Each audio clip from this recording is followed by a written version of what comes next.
Wakil Ketua Umum Partai Gelora Fachri Hamzah menantang Komisi Pemberantasan Korupsi, KPK, turut mengusut utang Anies Baswedan yang berjumlah 50 miliar rupiah.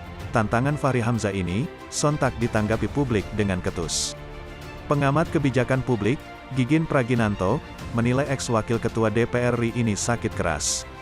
Sakitnya makin keras, ujar Gigin, dikutip dari cuitannya di Twitter, Rabu. Tanggapan terhadap pernyataan Fachri Hamzah ini, tidak hanya direspon oleh Gigin. Owner Cyber Muslim Group Muhammad Asaiwat melalui cuitannya pada turut angkat suara. Gak lama lagi pemilu nih bang, kenapa gak banyak-banyakin membahas perihal hutang negara aja, biar rakyat menilai terkesan peduli masa depan rakyat, ucap Asaiwat. Diketahui sebelumnya, Fachri Hamzah menyoal perjanjian utang piutang antara Anies Baswedan dengan Sandiaga Uno di Pilkada DKI Jakarta 2017.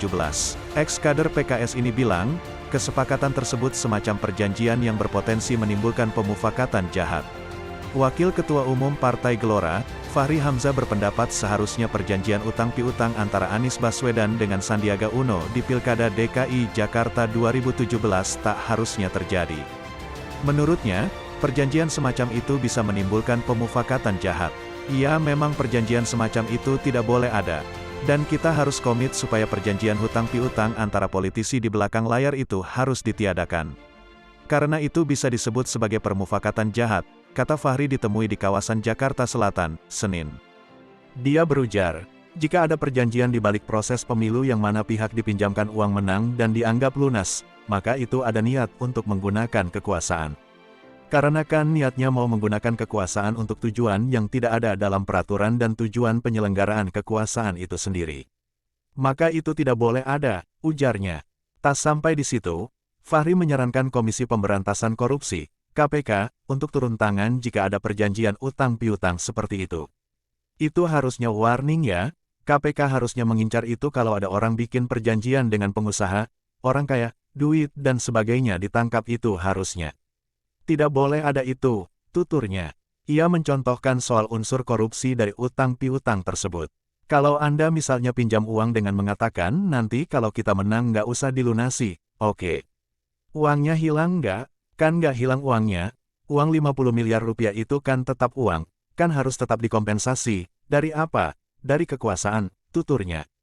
Lah itu masalahnya. Jadi ya tolonglah, ini saya tidak kritik orang, tidak bermaksud dengan orang, tapi cukuplah perjanjian-perjanjian seperti ini, sambungnya.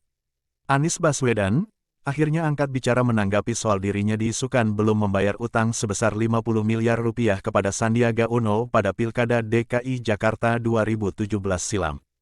Imam Islamic Center of New York, Amerika Serikat Imam Samsi Ali menyindir Wakil Ketua Umum Partai Gelora Fachri Hamzah yang mendesak Komisi Pemberantasan Korupsi, KPK, untuk turun tangan terkait isu utang 50 rupiah miliar Anies Baswedan. Ada apa dengan kepala Bung Fachri? Pak Sandi tidak memasalahkan sekiranya pun itu benar miliknya, ujarnya dalam unggahannya, Kamis. Apalagi kata dia, sudah jelas bahwa itu donasi orang lain yang harus dikembalikan hanya kalau kalah di Pilgub. Apa yang salah? Kalau salah Pak Sandi juga salah. Karena itu biaya pasangan, bukan pribadi Anies, tandas pria asal Bulukumba Sulsel ini.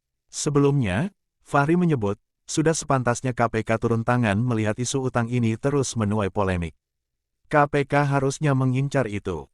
Kalau ada orang bikin perjanjian dengan pengusaha, orang kaya, duit dan sebagainya ditangkap, itu harusnya. Terpisah, Anies Baswedan telah menjelaskan pada masa kampanye Pilgub 2017 ketika berpasangan dengan Sandiaga Uno, banyak sekali yang memberikan sumbangan.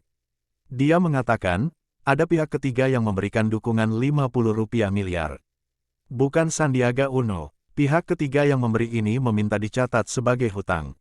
Lalu disampaikan, bahwa dukungan itu untuk sebuah kampanye demi perubahan dan kebaikan. Anies menegaskan, bahwa ada perjanjian di balik dukungan 50 rupiah miliar itu. Jika ia kalah dalam Pilgub, maka wajib mengembalikan. Namun jika menang, tidak perlu mengembalikan. Bila ini berhasil, maka itu dicatat sebagai dukungan. Bila kita tidak berhasil dalam pilkada, maka itu menjadi hutang yang harus dikembalikan. Jadi itu kan dukungan tuh, ujar Anies. Kemudian, penjamin dari dukungan 50 rupiah miliar itu adalah Sandiaga Uno. Sedangkan Anies yang bertanda tangan, yang menjamin Pak Sandi. Jadi uangnya bukan dari Pak Sandi. Itu ada pihak ketiga yang mendukung. Kemudian saya menyatakan, saya ada suratnya.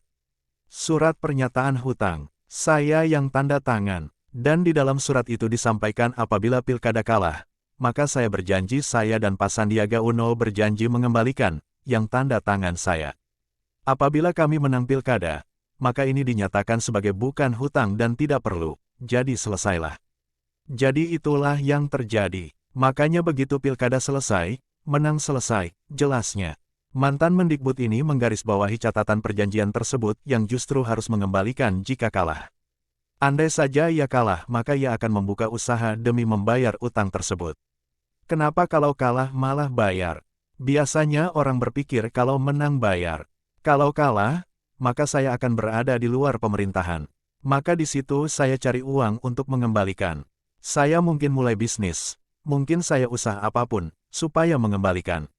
Saya dulu pemerintahan, kalau saya menang, saya masuk pemerintahan, ucapnya.